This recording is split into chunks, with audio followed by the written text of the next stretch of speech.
उधर राजस्थान में गरजे योगी, इधर हाईकमान ने कहा कि दिल्ली आइए, साथ में भूपेंद्र चौधरी और केशव मौर्य को भी लाइए। क्या ओपी राजभर कर रहे शिवराज वाली गलती? 7 नवंबर को ऐसा क्या होने वाला है जिसकी खुशी अभी से मना रही हैं?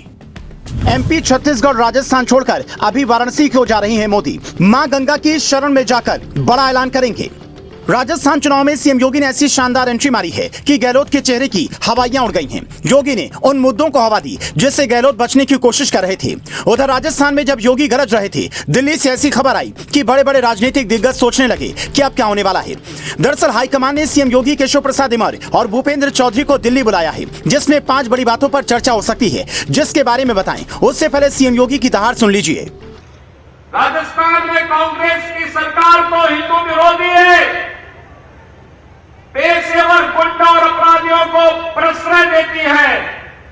याद करिए, कन्हैया लाल का यूपी में कोई घटना को अंजाम देता तो अब तक क्या अंजाम होता है इसका परिणाम हर व्यक्ति जानता है। लेकिन राजस्थान में लगता है सरकार की रीढ़ ही नहीं, एक रीढ़विहीन सरकार किस तरीके से यहां पर अत्याचार को, अनाचार को, गुंडागर्दी को, अव्यवस्था को प्रश्रय दे रही है, इसके नमूने हैं पूज्य संतों का।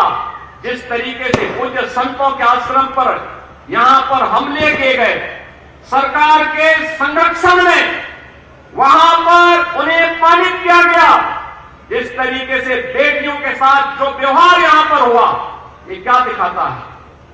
भाइयों बहनों, आज इसीलिए आप सबसे हम कहने के लिए आए हैं, भाइयों बहनों, तालिबान का उपचार तो बजरंगबली की गदा ही है।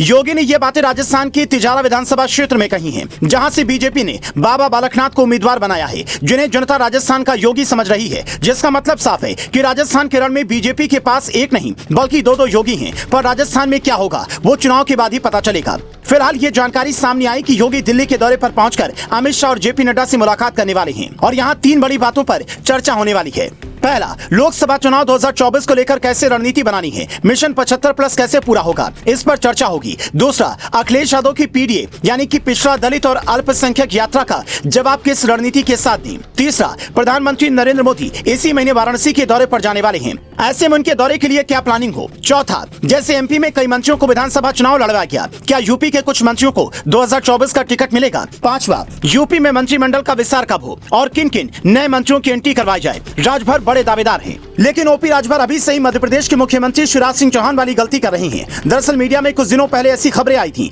कि शिवराज सिंह चौहान को मोदी केंद्र में लाना चाहती है। इस पर लगभग मुहर लग चुकी थी, लेकिन जैसे ही शिवराज दिल्ली से मध्य प्रदेश लौटे, उन्होंने अपने मंत्रियों से ये बयान दिलवाना शुरू कर दिया कि एमपी का चुनाव मामा के नेतृत्व में ही लड़ा जाएगा। जैसे मोदी और शाह दोनों खपा हो गए। राजभर जिस हिसाब से बीते कई महीने से ये कह रहे थे कि योगी कैबिनेट में मेरी जगह पक्की है, उससे यही लग रहा है कि कहीं ज्यादा दावेदारी पेश करने के चक्कर में एंट्री ही न बैन हो जाए। राजभर का दावा है कि दिल्ली की बैठक के बाद 7 नवंबर को उनकी मंत्री की कुर्सी को लेकर फाइनल फैसला हो जाएगा। लेकिन यूपी बीजेपी में राजभर के अलावा योगी के मंत्रिमंडल में शामिल होने के लिए दारा सिंह चौहान और आकाश सक्सेना भी खड़े हैं। दारा सिंह चौहान तो चुनाव हार चुके हैं, लेकिन आकाश सक्सेना ने बीजेपी के लिए ऐसा काम किया है जिसका इनाम उन्हें मिल सकता है। आजम खान को जेल भिजवाने में बीजेपी नेता आकाश सक्सेना की बड़ी भूमिका रही है। उन्होंने ही कई मामलों का पर्दाफाश किया है और यूपी में बीजेपी के लिए जमीनी स्तर पर बड़ा काम किया है। अगर आपके पास यह अधिकार होता कि विधायक और सांसद की तरह मंत्री भी अपने मन से चुन पाते, तो आप किससे एंट्री दिलवाना चाहते? देश भर के अलग अलग राज्यों के मुख्यमंत्रियों से अगर योगी की काम की तुलना की जाए तो आप सीएम योगी को कितना नंबर देना चाहेंगे?